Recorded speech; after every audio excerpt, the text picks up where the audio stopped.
제가 가진 성경으로는 신약성경 263쪽입니다. 고린도전서 1장 1절로 7절 우리 한 절씩 교독합니다.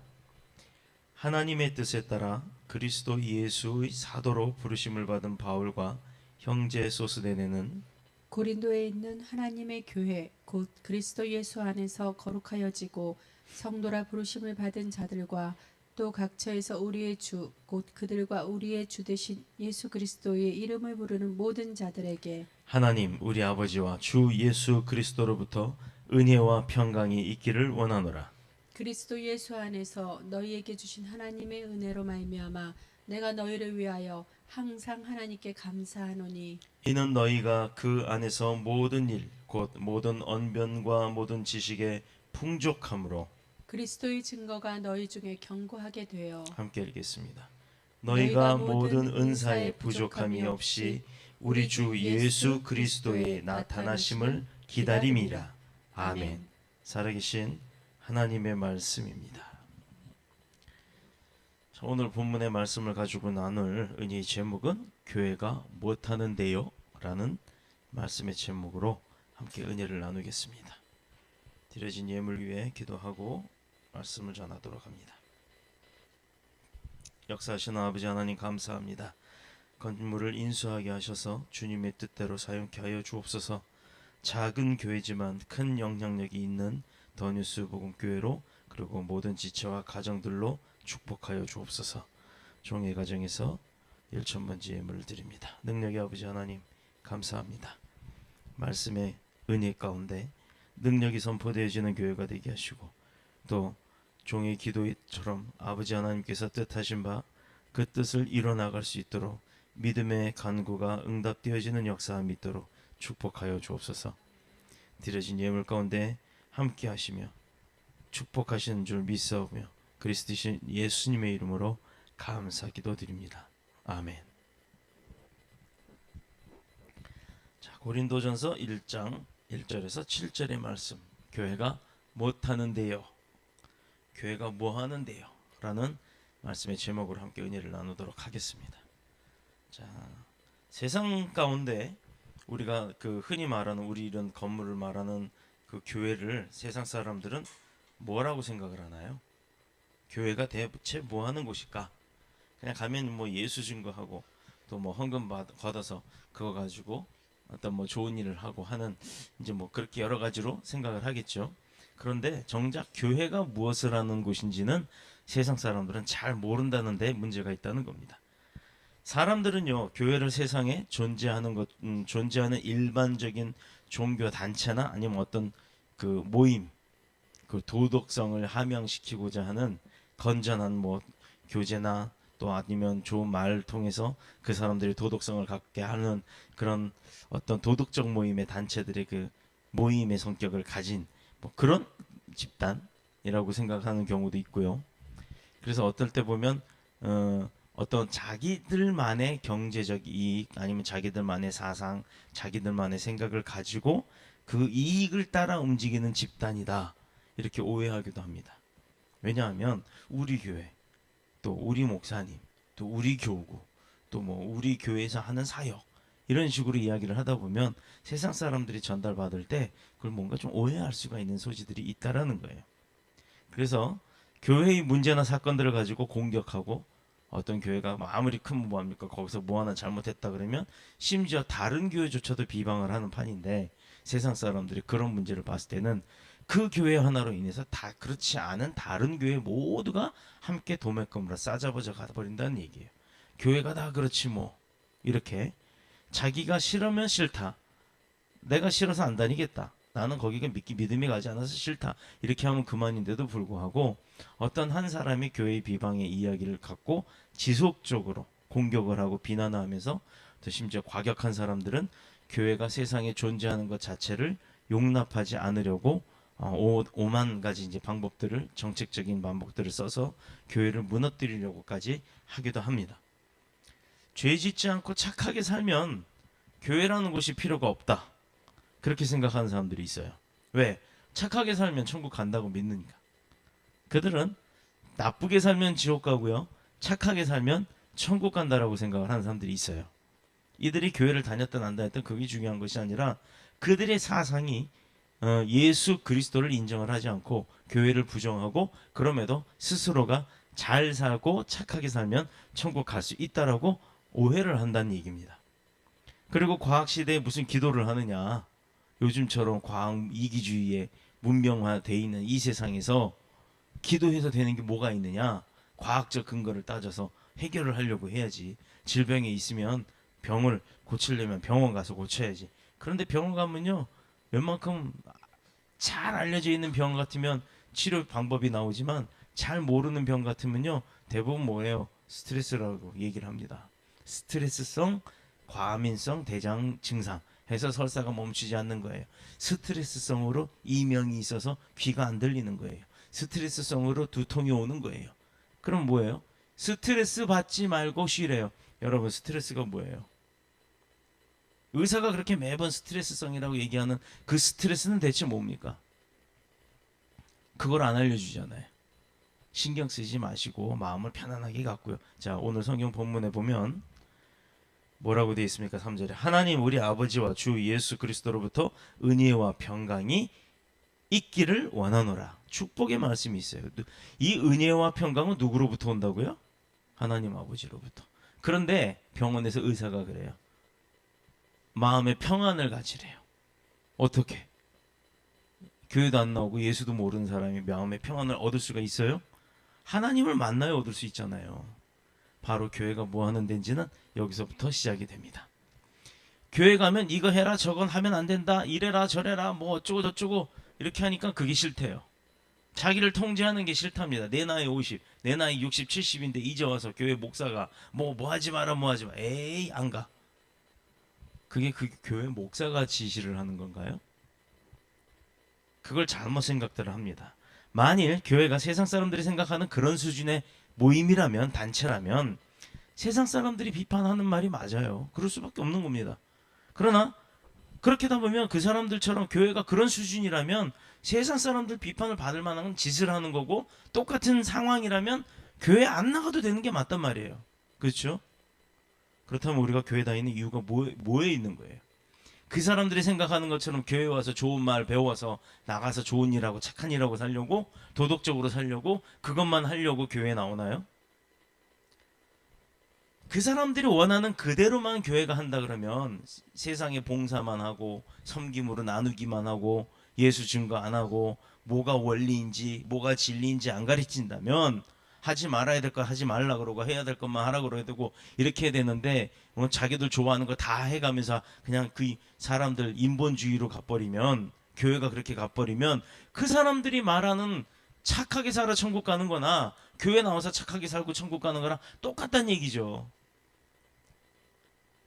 뭐하러 교회를 힘들게 나오겠어요? 내 돈 들여가면서. 그럴 이유가 없다는 게 그 사람들의 말이 맞다는 겁니다. 어느 때가 교회가 착한 일만 할 때, 사람 위주로 가는 인본주의로 갈 때, 교회가 예수 자랑 안 할 때, 예수 증거 안 할 때, 이때 바로 사람들이 말하는 교회 못하러 가, 그거랑 똑같단 말입니다. 하나님의 말씀이 없어도 세상은 잘 돌아가고 있는데 뭐 하려고 교회 다녀? 하나님 말씀 없어도 나 잘 살아. 그리고 나 건강하게 살아. 근데 뭐 하려고 교회 가냐? 이 말할 때 우리가 뭐라고 답을 할 수 있겠어요? 교회는 사람들이 생각하는 그런 수준의 존재가 아니라는 겁니다. 이것을 이야기를 해줘야 되는데 뭘 알아야 이야기를 해주지, 뭘 배웠어야 이야기를 해주지, 뭘 내가 겪었어야 이야기를 해주지. 그런 교회가 안타까운 교회입니다. 교회 건물이 아무리 크면 뭐예요? 아무리 멋있으면 뭐합니까? 아무리 작다고 작은 교회는 예수님이 항상 계시나요? 그렇지 않아요. 항상 예수님을 모실 줄 아는 교회에 하나 예수님이 와 계시는 겁니다. 우리가 교회 다니는 가장 중요한 이유는요, 먼저 나 자신이 떳떳지 못한 죄인이라는 것을 알기 때문이에요. 내가 누군지, 나가 뭐 하는 사람인지 그것을 먼저 알기 때문에 인간 본연으로서의 그 죄성을 가지고 죄 문제를 해결하지 못한다 그러면 그 죄는 뭐예요? 죄는 우리를 어떻게 한다고요? 죽음으로 이끄는 도구라고요. 그래서 죄로 말미암은 온갖 저주와 고통 가운데 빠져들기만 하지 해결할 수 있는 방법이 사람의 힘으로는 없다는 얘기입니다. 세상 사람들이 그걸 모른다는 거예요. 즐겁기만 합니까? 행복하기만 해요? 그런 반대 날이 있어요. 슬픈 날이 있고 어렵고 힘든 날도 있습니다. 누구에게나. 그러나 믿음의 사람들이 교회에 나오는 이유는 그 문제들을 해결받기 위해서 나오는 건데 세상 사람들은 그 문제를 해결 못하니까 맨날 이거 하는 거예요. 두어라 부어라 마셔라 그래놓고 잊어버린다는. 왜 술 드십니까? 하면 머리가 복잡해서 내 삶이 힘들어서 술을 먹는데요. 그럼 술 먹고 다음날 머리 아프다 막 이러고 일어나요. 그러면 무슨 뭐 미역국 같은 거 끓여줘 가면서 그 술 깨게 해주고 그 다음에 나서 자 그러면 그 문제 해결됐습니까? 하고 물어봐요. 해결된 거 하나도 없어요. 바뀐 거 하나도 없어요. 뭐만 바뀌었어요? 몸만 축나고 머리만 깨질 듯 아픈 겁니다. 단 한순간 그 괴로움에서 벗어나고자 그들이 찾는 게 그런 세상의 즐거움이에요. 마시는 술, 춤추는 거 뭐 이런 거, 향락. 근데 그게 뭐라고요? 결국은 죄로 더 빠져들게 하는 도구잖아요. 지름길이에요. 지름길. 이런 것을 알지 못하기 때문에 근데 믿음의 사람들은 내게 문제가 있고 고통이 있다 그러면 지혜 있는 사람들이 빨리 캐치하는 이유가 뭐예요? 당장 교회로 쫓아옵니다. 기도합니다. 그것도 부족하면 안수해달라 그래요. 신방해달라 그래요. 막 여러 가지 문제로 인해서 하나님 앞에 고백을 하고 응답을 받아서 해결을 받으려고 해요. 스스로 해결할 수가 없으니까. 술 퍼먹는 게 아니라. 바로 이게 믿음의 사람과 믿음의 사람이 아닌 사람들하고의 차이점입니다. 그들은요 해결 못 받아요. 술 퍼먹고 해결 못 받고 우리는요 어때요? 와서 기도하고 해결 받는단 말이에요. 이 차이가 교회를 다니고 안 다니고의 차이입니다. 죄로 말미암아 하나님의 심판과 영원한 저주에 벗어날 수가 없기 때문에 그래서 인간은 하나님은 인간의 힘으로 이 문제를 해결할 수 없는 걸 알기 때문에 너네 나한테 와라라고 하시는 거예요. 그래서 예수 그리스도를 이 땅에 보내주셨고 화목제물로 삼으셔서 십자가에 달려 돌아가시게 한 겁니다. 세상에 보내셔서 우리 대신에 모든 죄를 해결하셨단 말이에요. 그래서 우리는 그 은혜와 사랑에 감사하기 때문에 그것을 알기 때문에 교회에 나오는 겁니다. 또 한 가지는요. 하나님의 독생자 예수 그리스도를 통해서 우리에게 주신 그 생명은 지금껏 우리가 가지고 있는 개개인의 그 생명에 소유하고 있는 이 육신의 생명과는 바꿀 수 없는 생명이라는 거예요.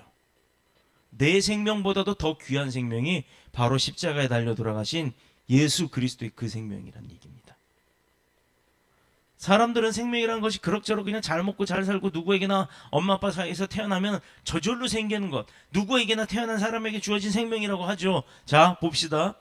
여기서 어떤 문제점을 우리가 볼 수 있냐면 이걸 누구를 비하하는 게 절대 아닙니다. 그리고 뭐 무슨 이초성 목사나 또 이기동 그 베레아에서 얘기하는 성락교회 그런 이야기들이 아니처럼 뭐 모든 질병은 죄로부터 온다라고 이초성 목사처럼 그렇게 하는 그 의미가 아니에요. 죄 때문에 불구가 되거나 몸이 좀 문제가 있거나 그렇다는 얘기가 아니라 누구나 태어나는 생명을 갖고 사는 거라고 생각한다 그러면 어떤 사람은 똑똑하게 태어나고 어떤 사람은 약간 바보스럽게 태어나고 어떤 사람은 태어날 때부터 팔다리 하나가 없고 어떤 사람은 사지가 다 있고 어떤 사람은 더 있기도 합니다. 이거는 왜 그래요? 더 있어도 문제고 없어도 문제죠.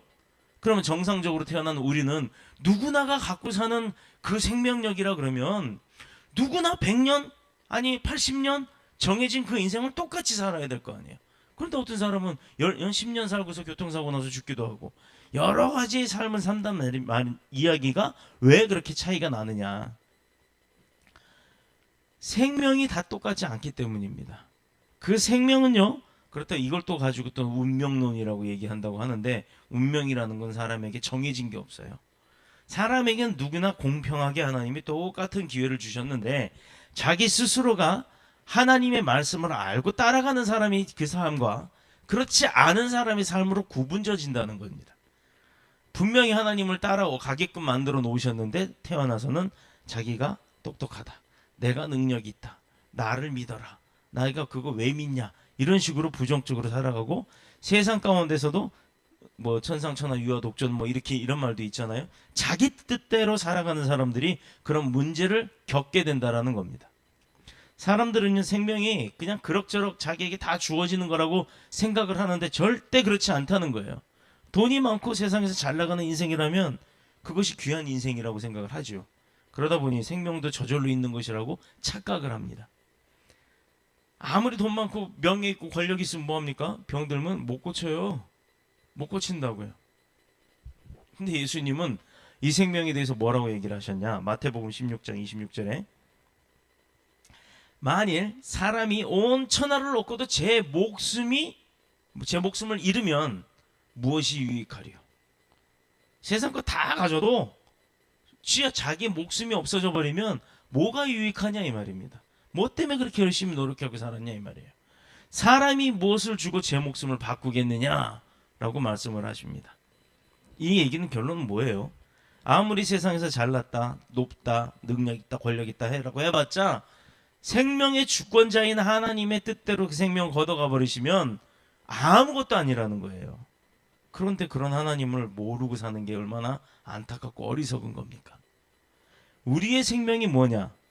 주님이 분명히 말씀하셨어요. 우리의 생명은 천하보다도 귀하다고 얘기를 했어요. 여러분, 그러니 얼마나 귀하고 복된 존재입니까? 아멘? 나는요, 그리고 여러분 각각도요, 대단한 사람들이에요. 얼마나 대단한 사람들이냐? 내가 대학교 졸업했죠. 대단하죠. 대학 못 나온 사람들도 있어요. 안 가는 사람도 있고요. 심지어 아프리카 같은 데 가면 대학이라는 걸 모르는 사람들도 있어요. 그런데 나는 대학을 나왔어요. 대단하죠. 어느 대학이 중요한 건 아니에요. 그리고 엄마 아빠 화목한 집안에서 잘 자랐어요. 대단하죠. 또 여지껏 크게 아프지 않고 잘 자랐어요. 얼마나 대단합니까? 이제 할 일도 많고 해고 싶은 일도 많고 얼마나 그것도 대단해요. 이제 그 과정을 하나님 앞에 물으면서 가는 거예요. 또 내가 우리 강도사님 같은 경우도 학원을 하잖아요. 어려서부터 음악 배울 때 학원 하려고 음악 배운 거예요? 아니잖아요. 막연하게 배우라고 하니까 배웠지만 내가 배우기 싫었다 그러면 이미 끝난 거예요. 저처럼 음악을 그렇게 배우고 싶었는데도 어머니의 반대로 인해서 못 배운 사람도 보세요. 결국은 그럼에도 불구하고 하나님 높이는 찬양 만들어내잖아요. 이것은 천하보다 귀하다고 말씀하신 그 생명을 가진 우리 존재는 내 상황이 어떻고 내가 지금 현재 어느 자리에 있고 어떤 상황에 처해 있다 할지라도 그것으로 좌절하지 말라는 얘기입니다. 하나님이 존귀하게 어떻게 컸든 어떤 상황에 처해 있든 그 사람을 존귀하게 쓰시겠다는 계획이 있기 때문인 줄로 믿습니다. 그래서 저나 여러분은 항상 기뻐해야 돼요. 왜? 감사해야 돼요. 왜? 하나님이 함께 하시니까. 그리고 나는 내가 하고 싶은 게 아닌 하나님이 하고 싶은 대로 나를 움직이고 계시다는 것만 인지하면 됩니다. 다만 그 방법을 내가 잘 몰라요. 그래서 이것도 해보고 저것도 해보고 또 이것도 해보고 그러는데 그 과정에서도 결국 하나님은 결코 자기 뜻을 굽히시는 분이 아니에요. 그러니 지금은 모르지만 내가 할 수 있는 상황에 내가 나에게 다가온 모든 일에 최선을 다하다 보면 결국에는요 그것을 다 하나님이 쓰신다는 거예요. 저를 예를 들어서 간증 한번 해볼게요. 제 직업이 몇 개였는지 저도 잘 몰라요. 한번 해볼게요. 고등학교 졸업하면서 학생은 뭐 직업이라고 볼 수가 없으니까 대학도 직업이라고 볼 수 없어요. 자, 군대 가서 직업군인으로 시작을 합니다. 직업군인 그것도 부사관으로 시작해 첫 번째 직업이에요. 군인.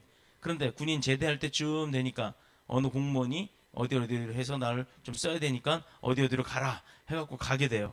근데 그 전에 제가 그 연락을 받기 전에 무엇을 했냐면 대기업에 취업하려고 시험을 봤어요. 그래서 합격을 했어요. 그래서 견습사원으로 그 수습 기간에 그 연수원을 들어간 적이 있어요. 자, 삼성이라는 회사를 들어갑니다. 자, 두 번째는 회사원이 됐죠. 근데 거기서는 얼마나 제가 영악했냐면 정책기획조정실이라는 아주 굉장한 부서인데 그것도 모르고 그게 좋은 데인 줄 알고 거기를 가겠다고 지원서를 썼어요. 그런데 결국은 삼성 라이온즈 홍보단이라고 야구단 그 홍보하는 팬사인하고 하는 신세계백화점 그런 데서 하는 그거를 담당하는 부서로 발령을 냅니다. 자, 군인, 회사원. 그런데 이제 어느 분이 저를 좀 써야겠다 해서 경찰 공무원에 집어넣습니다. 어떻게 넣느냐? 그때 당시 시험을 보긴 봤어요. 근데 형식이에요. 왜냐하면 무술 경관을 뽑는 그런 특채 경관으로서 경위로 시작하는 그 무술 경관으로 뽑아요. 자, 이제 경찰관 됐어요. 그 다음에 뭐 했죠? 제가 경찰관이면서 어느 부서에서 일을 하며 정보과 일을 하게 되면서 청와대 근무를 하다가 청와대에서 알게 된 어떤 분을 통해서 나와갖고 정치권에 입문을 하게 됩니다. 국회의원의 실무보좌관으로 들어가요. 네 번째예요. 이제 정치인 비스무리한 그런 게 됐어요. 자, 그 다음에 이것을 하면서 어느 회사에 큰 회사에 그 어떤 분을 만나게 해줘요. 그래서 그분하고 그 어떤 정책적인 일 때문에 일본을 건너가게 됩니다. 뭐 형식은 일본에 어떤 교육을 받으러 가는 걸로 출장을 갑니다. 장기 출장. 자, 회사원으로 다시 되돌아갑니다. 자, 이 회사원에서 그만두고 다 그만두고 이것저것 다 그만두고 나중에 한 게 뭐였냐면 기자예요. 지금 벌써 몇 개 직업이에요? 6개죠? 기자 직업 끝난 다음에 음악학원 이사장을 해요. 이사장 하다가 목사가 됐어요. 저 목사는 직업이라고 본다 그러면 그렇게 하고 원래 목사는 직업이 아닙니다. 그러니까 제 마지막 직업은 이사장이에요. 자, 그렇다 그러면 벌써 보세요. 몇 가지 직업이 바뀌었어요. 7가지죠. 이 7가지를 하면서 몇 명의 사람을 만났을까요? 아마 제 기억으로는 10,000명이 넘을 거예요. 제가 잃어버린 핸드폰에 1000개의 전화번호가 저장이 되는데 그게 모자랐으니까요. 이렇다 그러면 보세요. 제가 어린 나이에서부터 제가 하고 싶었던 건 하나도 없습니다. 저는 원래 공군 비행기 조종사가 되고 싶었어요. 그런데 첫 시험에서 떨어졌어요. 시력 나쁘다고. 시력 나쁜 게 제 잘못입니까? 얼마나 억울해요. 공군사관학교 시험 쳤다 떨어지고. 그래서 비행기 조종 못할 망정 하늘에서 떨어지는 거나 흉내낸답시고 공수부대를 가게 된 거예요. 자, 봅시다. 이 7가지의 제 직업을 갖고 살던 제가 이것저것 다 해봤어요. 그런데 제대로 하는 거 같았는데도 어느 한순간에 훌떡 무너지고, 또 어마어마한 돈을 만져봤는데 어느 한순간에 훌떡 무너지고, 뭐를 한 듯 하면 없어져 버리더라고요. 왜 그랬을까요? 저는 그때까지만 해도 몰랐습니다. 어느 날 순간 하나님이 보는 사람마다 저에게, 그때 당시 제 집사 시절에 목회를 해야 될 것 같아. 목사가 돼보셔. 목회를 하셔. 무목사야? 이렇게까지 물어보신 분도 있었고요. 아니라고 거부를 몇 년을 했는지 몰라요. 집에 쌀 떨어질 때까지 망하게 만들어 놓으신 하나님께서 결국 만세 부르게 하시고, 그 다음부터 승승장구. 그 다음부터 고통이라는 거 없어요. 그 다음부터 걱정이라는 거 없어요. 근심도 없었습니다. 뭐가 힘들었냐? 일을 병행하면서 공부하는 게 힘들었어요. 또 내가 자격이 안 되는데 목사를 해야 되나? 라고 하는 그런 딜레마에 빠져서 힘들었어요. 그러나 결국은 봐요. 하나님이 어떻게 하셨어요? 이 강대에 세우시잖아요. 그런데 강대 선게 중요한 게 아니란 얘기예요. 그동안 왜 그 많은 일들을 내가 겪고 그 많은 일들을 체험을 했을까? 이제는 알겠습니다. 그래야 많은 사람들의 마음, 그 사람들의 생각, 이걸 다 이해할 수가 있잖아요. 경찰로서는 경찰관의 입장을 이해하는 게 아니라 범죄를 저지르고 와서 죄 지은 사람들의 마음을 이해할 수 있도록, 아마 예수님이 그러셨던 것 같아요. 처음엔 범죄자가 싫었어요. 나쁜 놈들이라고 생각했어요. 그러나 그들이 고의성이 없이 실수로 범죄를 저진 사람들도 워낙에 많았기 때문에 그들의 마음이 이해가 되더라 이 말입니다. 바로 이거예요. 예수님이 그랬기 때문에, 그렇게 우리 모든 사람들을 창조했기 때문에 자기 생명을 대신해서 우리에게 죄값으로 주시고 우리의 죄를 사하여 주신 거라는 거예요. 이런 마음이 없다 그러면, 그 사람을 이해하고 그 사람을 사랑할 수 있는 마음이 없다 그러면 어떤 것도 해줄 수가 없는 거예요. 괜히 믿기만 하고 보기도 싫고 만나기도 싫고 생각하기조차도 싫은 게 우리 인간들의 마음이란 얘기입니다. 그러니 우리는 어떤 사람들이요? 천하보다 귀한 사람들입니다. 그러니 좌절하지 마시고 낙심하지 말고 항상 지금 하는 일에 최선만 다하면 결국엔 내가 할 수 있는 일을 하나님이 하게 하신다 이 말이에요. 믿으시길 축복합니다. 그래서 예수님이 자기 생명을 대신하여 우리에게 주신 것, 바로 이 생명이란 얘기예요. 우리가 갖고 있는 이 천하보다 귀한 생명.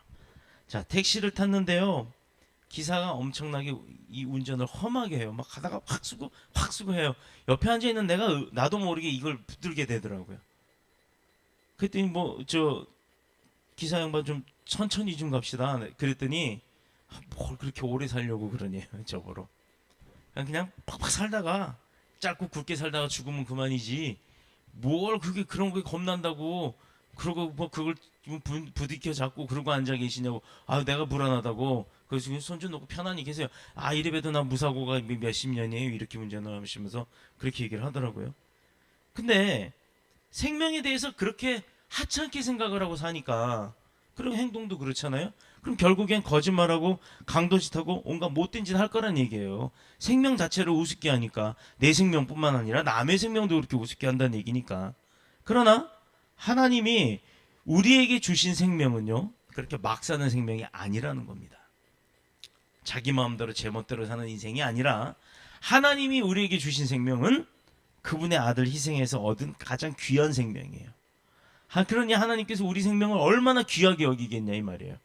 그래서 귀한 만큼 우리는 그 생명을 우리가 맡아 관리하는 거니까, 내 생명이 내게 아니라 내 생명은 아버지 거고, 그런 귀한 생명을 우리에게 주셨으니까 내가 그 생명을 잘 관리하고, 관리를 잘한 만큼 또 주신 은혜만큼, 받은 사랑만큼 감사하면서 살아야 된다는 얘기예요. 그래서 늘 감사하며 삽시다라고 하는 이 얘기가 바로 그 말입니다. 세상에서 귀한 것일수록 관리를 철저하게 하죠. 집에 다이아몬드가 한 주먹만한 한 200~300kg짜리 다이아몬드가 있다 그러면 이거 그냥 방바닥 서랍에 넣어두겠어요? 잃어버리면 어떻게 해요? 금고 같은 거 사다가 바닥을 파가지고 묻고 하여튼 별의별 짓 다 해서 그렇게 집어넣어 놓겠죠. 왜 그렇게 엄청난 시간과 돈을 투자하고 경비를 세워가며 뭐 보안장치를 해가면서 그렇게 보관을 합니까? 왜요? 귀하니까. 가장 귀하다고 생각하니까 그렇게 보관하는 거예요. 그런데 교회는 그럼 뭐예요? 왜 우리는 교회에 나와야 하죠? 교회는요, 십자가의 보혈로 죄 씻음을 받고 하나님의 자녀가 되는 곳이에요. 안 믿던 사람, 몰랐던 사람들이 나와서 바뀌는 곳이라고요. 믿음이 세워지는 곳입니다. 하나님이 우리에게 주신 천하보다 귀한 이 생명을 하나님 나라에 갈 때까지 관리를 잘 할 수 있도록 배우는 곳이 바로 교회예요. 그러니 교회라는 데를 우습게 생각하면 안 되겠죠. 교회를 아껴야 되는 겁니다.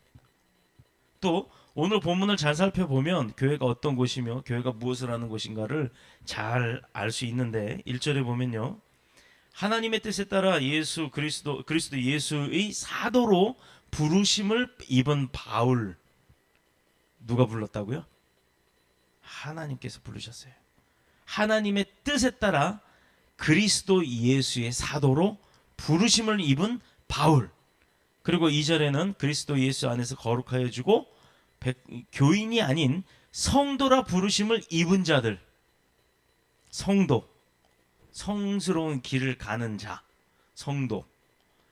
자, 우리 주 대신 예수 그리스도의 이름을 부르는 모든 자들. 또 3절에 하나님 우리 아버지와 주 예수 그리스도를 쫓아라고 돼 있어요. 이것은 우리 스스로가 우리 스스로의 생명으로 태어났다는 게 아니라는 게 증명이 되잖아요.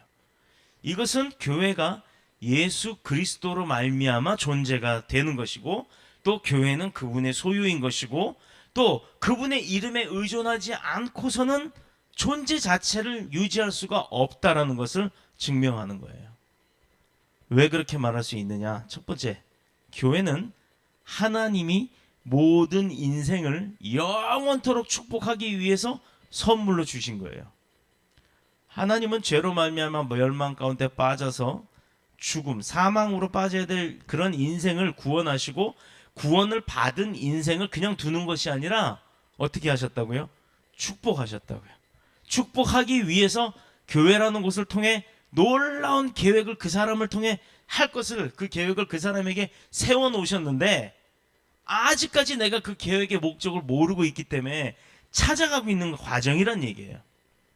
이것은 독생자 예수 그리스도를 믿어 죄 용서함을 받고 구원받게 하시고 나서 또 주의 몸된 교회를 통해서 계속해서 지속적으로 우리에게 은혜와 사랑을 부어주시려고 하는 거예요. 그래야 우리가 그걸 먹고 막 힘을 내서 살잖아요. 우리 힘으로는 살 수 없는 세상이기 때문에. 그래서 사람들이 교회를 떠나면 그 떠나는 순간부터 그 삶의 빛을 잃게 되는 거예요. 그러면 빛이 없어지면 어떻게 돼요? 우리 어둠 속에서 헤매잖아요. 어둠 속에서 안 보이면 어떡합니까? 지금 당장 여기 불을 끄면요, 막 더듬 이러고 돌아다닐 거예요. 그럼 뭐를 의지해야 돼요? 빛을 의지할 수밖에 없는 거예요. 그러니 빛이 없으면 내 삶의 영적인 힘도 당연히 없어지는 겁니다.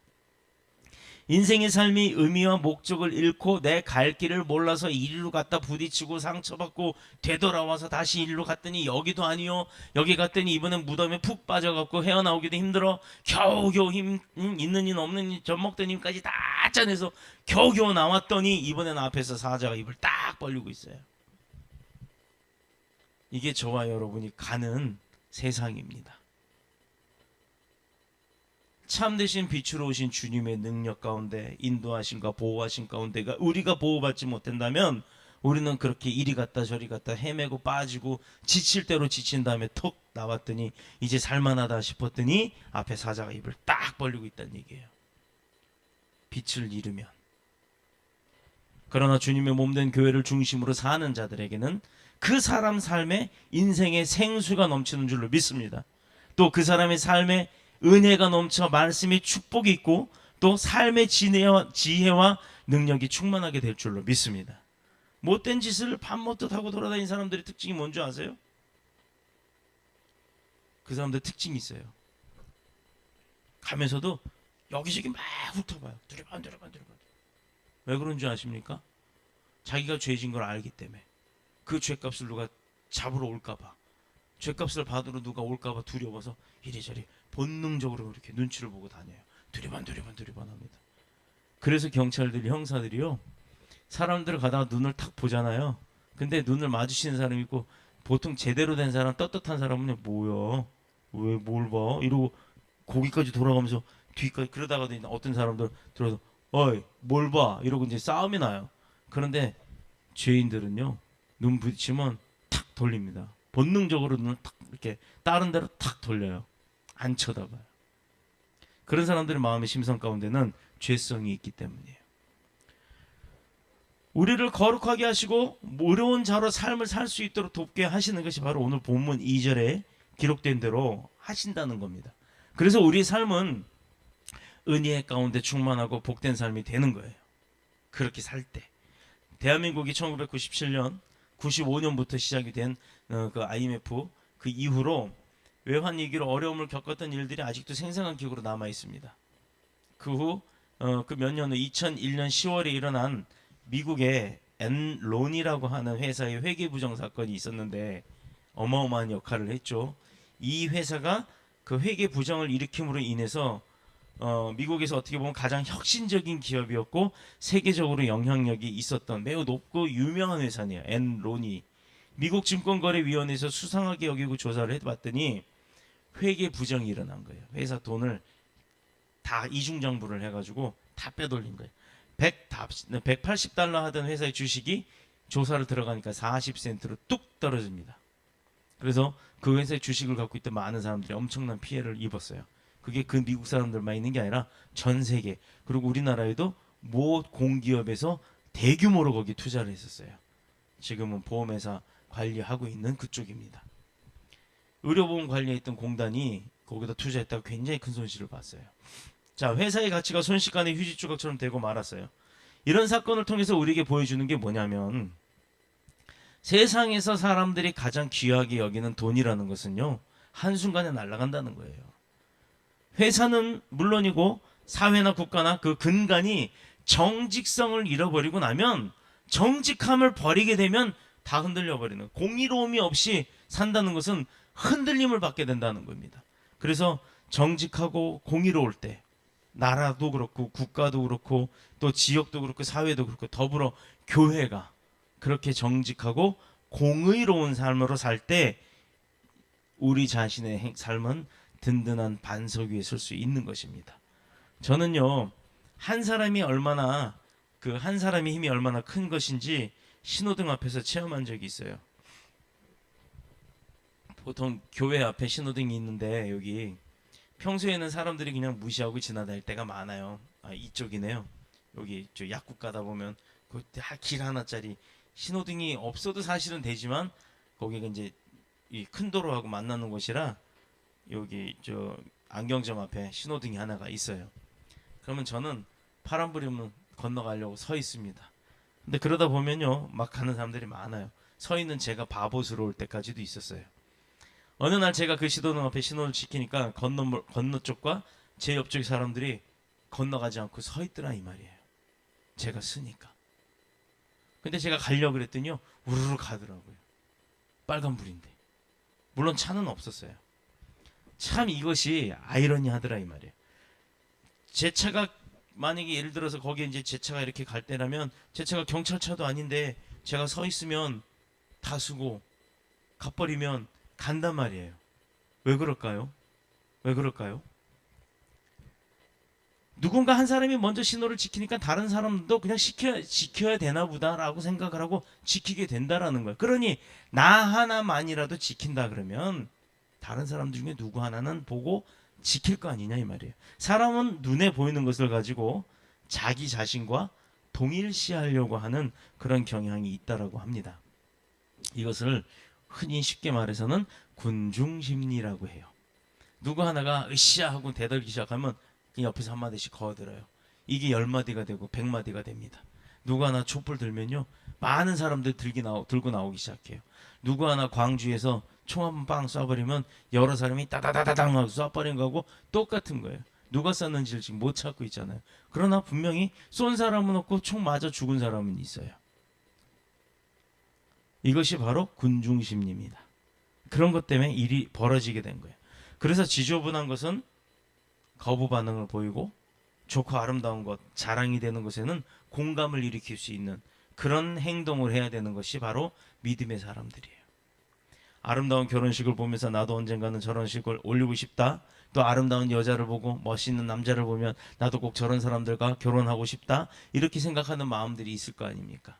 그렇다 그러면 그런 일들을 할 수 있는 행위를 먼저 해야 되는 거예요.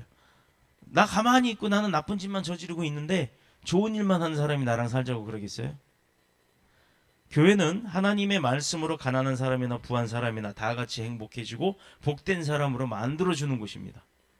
교회는요, 말씀과 성령의 도우심으로 성도들이 거룩하고 의로운 사람으로 만들어질 수 있는, 즉 세상 가운데 빛으로 오신 예수 그리스도를 닮아서 우리도 세상에 나갔을 때는 그런 빛과 같은 존재가 되는 것, 즉 빛과 소금의 삶을 사는 저와 여러분이 되시기를 축복합니다. 이런 의미에서 교회는 어떻게 보면 대형 쇼핑센터와 같은 거예요. 하나님의 놀라우신 은혜와 구원의 축복은 믿음으로 쇼핑하는 겁니다. 널려 있어요. 교회 안에 널려 있어요. 내가 와서 나의 형식에 맞는 믿음 끄집어내고, 설교 중에 나의 형식에 맞는 축복 끄집어내고, 주님은 다 주신다니까요.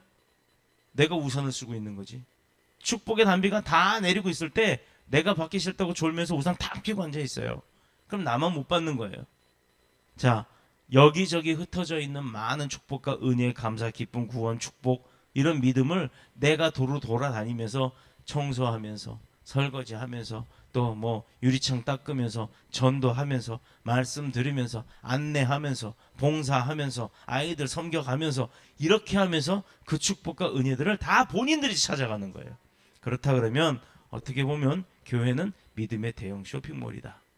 이 말이 맞다라는 겁니다.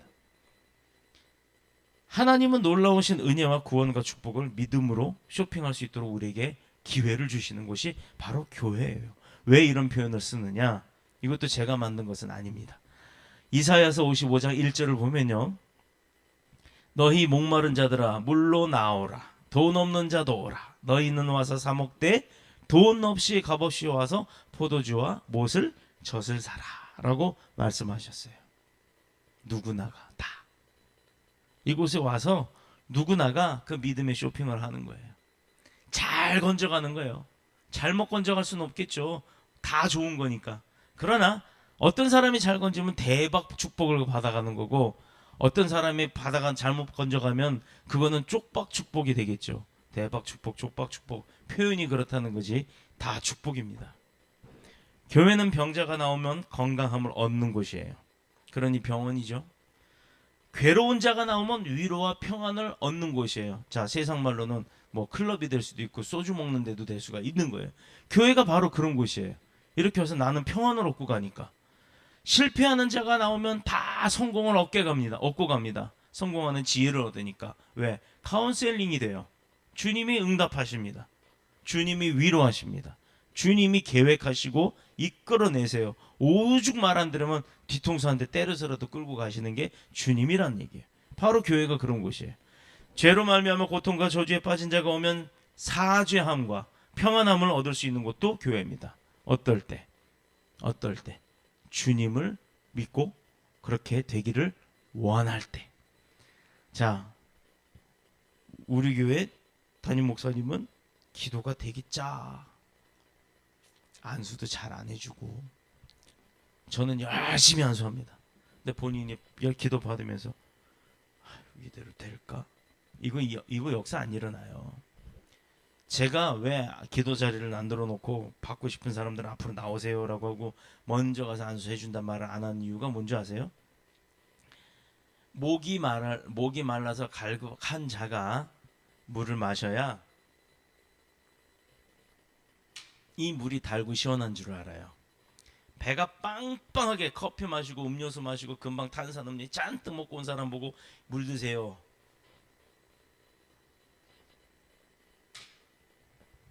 억지로 넘어갑니다. 기도도 마찬가지예요. 내가 갈급하고 내가 믿음이 없는데 그 사람한테 나으라고, 그 사람한테 해결받으라고 기도해주면 능력이 가요? 안 가요. 목사들이 기름 부은 자들이 안수할 때요, 머리 손을 딱 얹으면 그 사람이 무슨 생각하는지가 느껴져요. 그게 다릅니다. 그래서 머리가 스펀지같이 기도가 빨려 들어가는 사람한테는 더 해주게 되는 거예요. 왜? 한 대로 되니까. 그가 믿으니까. 그런데 믿지 않는 자에게는 아무리 갖다 부어봤자 튕겨져 나가요. 물론 그 축복은 저한테 옵니다. 축복 한 사람한테 오게 돼 있으니까. 근데 그가 받으면 다 그 사람 거예요. 안 받는 사람한테는 해줄 이유가 없는 겁니다. 왜? 그에게 믿음이 심어지기 전까지는 강요하지 않아요. 그래서 우리 교회는 기도가 짠 게 아니라 기도 받겠다고 하면 얼마든지 저는 기도를 해드려요. 그러니까 표현 그렇게 하지 마세요. 섭섭해요. 자, 그래서 주님을 믿고 그렇게 되기를 원할 때 그것을 다 얻고 축복을 내 걸로 받아갈 수가 있다는 거예요. 두 번째는 뭐냐? 교회는 하나님 아버지께 예배하는 곳이라 그랬잖아요. 그래서 하나님이 인간을 만들어내실 때 그 창조의 목적을 어디에다 두었느냐? 우리가 왜 산다고요? 하나님께 영광을 돌리기 위해서 그 사람을 사는 거예요. 그러니까 우리의 창조의 목적이 무엇이냐? 하나님께서 우리를 통해서 영광 받으려고 만드신 거란 말이에요. 우리를 통해서. 그렇게 기껏 만들어놨더니 삿대질이 나고 예수가 뭐냐, 뭐 교회가 뭐냐, 개독교니 어쩌니 이따위 소리 하고 있으면 만드신 이가 얼마나 섭섭하겠어요. 그런데 그렇게 말하는 사람들이 이유가 뭐예요? 우리 같은 사람들이 잘못해서 그런 겁니다. 우리 같은 사람들이. 지금껏 그렇게 많은 교회들이 그렇게 잘못해 왔으니 이제 뭐라 그랬어요? 아까 제가 횡단보도 신호등 앞에 저 하나 섰더니 다 쓰더라 이 말이에요. 그러니 우리 작은 교회라도 제가 늘 기도하는 게 그거예요. 작은 교회가 큰 영향력 발휘하게 해달라고. 이게 뭐냐면 우리부터라도 좀 바뀌어가면 세상 사람들이 다 아니라고 해도 우리 교회 보고서는, 우리 교회 사람들 보고서는 예수 믿는 사람들이 이런 사람들이구나, 예수 믿는 게 맞구나 라고 좀 바뀌어지길 원한다는 겁니다. 그러므로 인간의 존재 목적과 본분은요, 하나님의 영광을 위해 사는 것에 있어요. 이게 우리 삶의 목적이에요. 그래서 몸과 마음과 시간과 재물까지 다 바쳐서 주님 앞에 드리는 거예요. 그래도 부족하거든요, 사실은. 이 세상에 여호와 하나님 외에는 신이란 존재 없습니다. 전부 하나님의 생각에서 나온, 사람들의 하나님 외에는 사람들의 생각에서 나온 존재들이에요. 다 창조물이에요. 사람들의 창조물. 그래서 우리는 뭐라고 표현합니까? 우상이라고 하는 겁니다. 인간이 예배할 대상은 오직 여호와 하나님 한 분뿐인 줄로 믿습니다. 문제는 우리가 하나님 앞에 올바른 예배를 드리고 있어요? 즉 하나님이 기뻐하시는 예배를 드리고 있습니까? 진짜 살아있는 예배를 드리고 있습니까?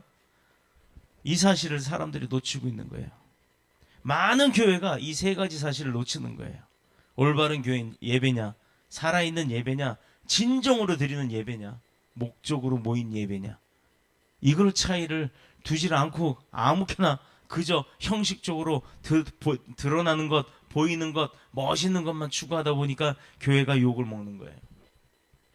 사람들이 교회가 선한 일을 해야 한다고, 세상에 가치 있고 보람 있는 일을 해야 한다고들 합니다. 교회니까. 그걸 다 알아요, 사람들이. 왜? 예전에 교회들이 그랬거든. 근데 요즘은 그렇게 하나요? 남의 교회 빼다가 자기네 교회 만들려고 하고. 이건 정말 잘못된 겁니다. 당연히 교회가 이런 일을 해야 하고 세상에 당하는 고통을 외면하면 안 되는 거죠.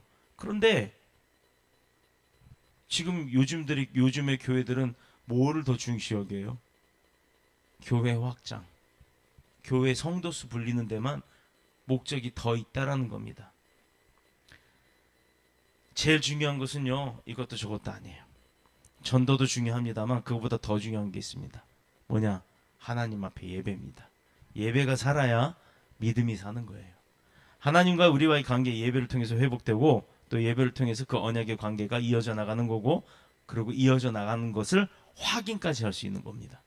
예배를 통해서 험한 세상을 이겨낼 능력과 지혜를 얻는 방법. 이 능력과 지혜, 이게 그냥 능력과 지혜가 아니라 세상을 이기는 능력과 지혜예요. 각각이 직장에서, 직업에서, 학업에서, 또 사역장에서, 또 사업장에서, 내가 하는 곳, 다니는 곳, 모든 곳에서 그 능력과 지혜를 통해 그것을 다 다스리는 겁니다. 순간순간. 인생의 성공은 자기 자신의 능력이나 지식이나 소유에 있는 것이 아니라 오늘 본문 2절에 기록된 것처럼 우리의 주, 곧 저희와 우리의 주 되신 예수 그리스도, 바로 그리스도로부터 오는 겁니다. 이렇게 선언한 것처럼 하나님을 자기 인생의 주인으로 삼을 때, 예수 그리스도를 우리 인생의 목표로 삼을 때, 믿고 따라갈 때 그 사람의 길이 축복에 이르는 길이요, 성공에 이르는 길이요, 또 사람의 본분인 하나님의 영광을 위하는 길이 되는 줄로 믿습니다. 이제 마지막 세 번째, 교회는요 사람이 변하는 곳이라 그랬잖아요. 믿음은 뭐다? 변화되는 거다. 그러니 교회는 사람을 새롭게 바꾸는 거예요. 리모델링 하는 거예요. 2절에 그리스도 예수 안에서 거룩하여 주고 성도라 부르심을 입은 자들, 누구 안에서요? 예수 그리스도 안에서. 이렇게 돼 있는데, 고린도는 물자가 풍부한 도시고 온 천지의 지식과 정보가 다 풍부한 곳이었어요. 그래서 정말 많은 곳에서 사람들이 그쪽으로 물류 때문이라도 무슨 거래 때문이라도 왕래를 하고, 그 사람들 화물들이 워낙 많이 왔다 갔다 했더니 세상의 모든 것이 다 모이는 곳이었어요. 그러니 사람들이 어때요? 장사치들이 지적 수준이 높아요? 아니면 학자들이 지적 수준이 높아요?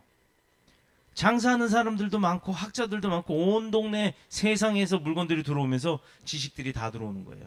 그러니 그곳의 학자들은 어마어마하게 지식이 높았던 거예요. 그러니 고린도 교회의 제사장들은 얼마나 똑똑했겠어요. 도덕적으로 매우 타락한 항구 도시이기도 합니다. 왜? 잡다한 게 다 들어오니까. 세상 게 다 들어오니까. 좋은 것만 들어오나요? 나쁜 것도 들어와요. 아편, 마약 다 들어옵니다. 그런데 이런 도시에 고린도 교회가 세워졌으니 그 고린도 교회의 사명은 무엇일까요? 그렇게 타락한 곳이었으니. 자, 지금으로부터 50년 전으로 되돌아갑시다. 지금 인천 이 땅, 이 자리, 50년 전에 여기가 뭐였게요? 이 동네요? 무덤이었어요. 무덤, 공동묘지. 저 옆에 신기촌 시장에 있는 쪽은요, 그릇 만드는 공장이 있었고요. 다 배추밭이고, 저쪽 은혜교회에 있는 하객동은 다 배추밭이었어요. 그리고 좀 더 나가면 뻘이 있었고요. 조금 더 나가면 인천항이 있었습니다. 인천항 주변에 도시가 형성이 되면서 뭐가 생겼어요? 향락촌이 생겨, 술집 생겨, 오만 세상에 외국 사람들 다 들어오면 즐기고 먹고 부활의 선원들이 얼마나 험악합니까? 욕 잘하고 담배 피고 싸움 잘하고, 그런 사람들을 관리하는 포도청이 있었고요. 자, 어떨까요? 세상에 문물이 들어오면서부터 우리나라 고유의 문물이 아닌 세상의 문물이 들어오면서 얼마나 지저분한 동네가 인천이었어요. 그런데 그 안에 뭐가 들어왔어요? 선교사들이 들어오셨어요. 인천 땅을 통해서 대한민국에 복음이 심어졌습니다. 물론 평양부터 시작을 했지만, 자, 사람들이 교회의 구원을 통해서 은혜를 입을 뿐만 아니라 사람들을 거듭나게 만들고 또 의롭게 만들고 거룩한 사람으로 변화시켜가는 곳이에요. 이런 곳인데 세상 사람들은 그냥 좋은 말만 이야기하고 모여서 자기네끼리 도덕성 따지고 있는 그런 데 아니냐라고 생각하게 한다는 거예요. 뭐 누가? 배운 우리가 나가서 그걸 안 하니까. 세상 사람들이 그렇게 본다는 얘기예요. 기독교인이라고 하는 사람들이 성경책 앞에 딱 꼽아놓고 십자가 달아놓고 남의 집 대문에 교회 예배 시간 늦었다고 헐레벌떡 들어간답시고 대문도 못 열게 대문 앞에다 차 딱 박아놓고 그러고 들어가면 누가 욕먹어요? 누가? 우리 교회도요. 여기 뒤에 보면 주차장이 있는데 주일날은 이 주차장에 차를 못 대요. 다른 교회 분들이 대고 가세요. 뭐 우리야 지금 그렇게까지 차 댈 자리가 없으니까 내버려 둡니다만, 그러나 우리 교회도 이제 성도가 늘어나고 차 댈 자리가 필요하다 그러면 일찍 오는 사람이 임자요. 목사 자리 빼주고 뭐 이거 없어요. 목사도 늦으면 뭐 딱지 끊는데 차 끌어가는데 될 수밖에 없는 거예요. 우리가 아무리 많은 소유를 가지고 태어난 지식과 능력이 풍부한 자라 하더라도 하나님 앞에 쓰임받지 못하면 말짱 꽝이란 얘기예요. 꽝. 즉 불쌍한 인생이 되는 겁니다.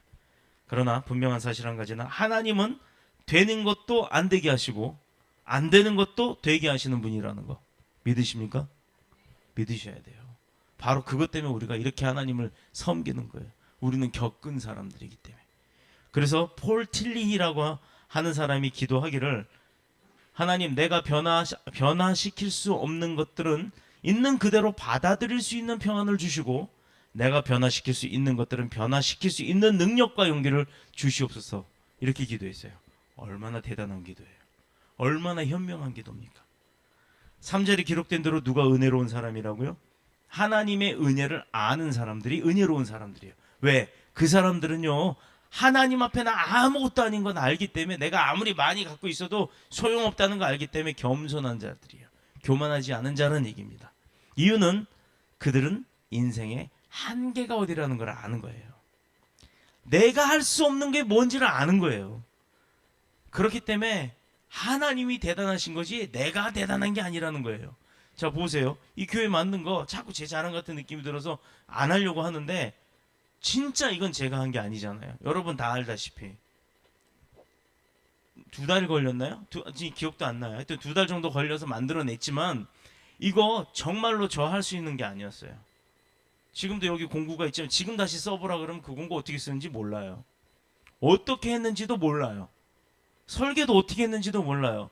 그런데 누구나 와서 다 봐도 이건 전문가가 했다라고 생각을 한대요. 왜냐? 저 벽이 안 흔들리거든요.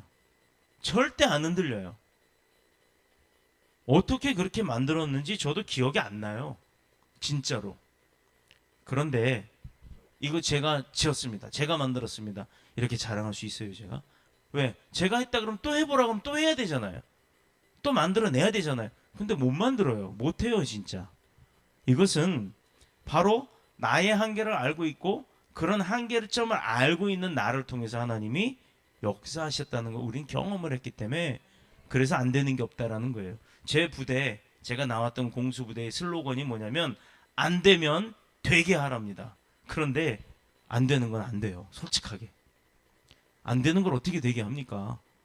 심지도 없고 화약 하나만 딱 주고 이거 폭파시켜봐 하면 죽었다 깨나도 그거는 폭파시킬 수가 없어요.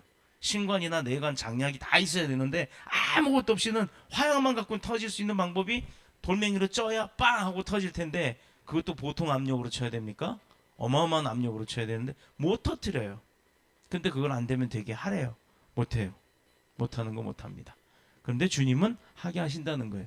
놓고 기도하면 번개가 와서 때려버려서 터뜨릴 수도 있다는 얘기입니다.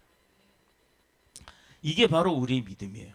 그래서 받은 바 은혜를 감사히 알고 감사할 줄 알면 하나님은 우리의 인생의 빈잔 가운데 더 많은 은혜와 사랑과 축복과 기쁨과 권력과 능력을 채워주시는 줄로 믿습니다. 세상 바깥 사람들이 생각하는 것, 그것이 문제가 있는 겁니다. 우리의 삶이 행동이 올바르다면, 믿음 안에서 올곧게 행동한다면, 제대로 배워서 제대로 행동한다면 세상 사람들이 우리를 욕하지 못한다라는 거예요. 그런데 불평하고 남을 원망하고 다투고 미워하고 나는 옳고 당신은 틀리고 이런 삶으로 교인들이 살아간다면, 성도들이 살아간다면 우리는 그들이 생각하는, 바깥 사람들이 생각하는 교회 안에 몰려 있는 거예요. 이게 바로 삼류 인생이라는 겁니다. 믿음의 삼류 인생은 이렇게 허망한 인생입니다. 그러니 여러분, 사랑하는 여러분, 인류 인생은 그렇게 살지 않습니다. 하나님 앞에 뜻을 구하고 하나님의 뜻을 알아가는 게 인류 인생의 삶이에요.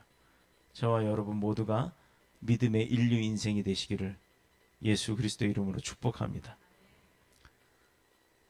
모든 사람이 내가 사는 것이 복음을 위한 것이고 또 교회를 위한 것이고 성도들을 위해서 내가 죽는 것보다는 사는 것이 더 유익하다는 것, 이것을 알기 때문에 죽는 것보다 사는 것, 살아가면서 어떤 어려움도 기도하면서 이겨내면서 그 시험을 이겨내면서 그렇게 살아가는 게 유익하다는 것, 나뿐만 아니라 다른 사람에게도 이것을 알고 그렇게 모든 사람들을 위해 유익하게 살아간다면 그것이 바로 하나님 나라의 영광을 위해서 사는 거고 또 하나님의 뜻을 위해서 쓰임받는 거라는 거예요. 반드시 그렇게 살아야 하는 것이 우리의 본분인 줄로 믿습니다. 교회가 존재하는 이유가 바로 여기에 있는 거예요. 이것을 가르쳐 주는 거예요. 실망하지 않고 승리하는 방법, 이겨나가는 방법.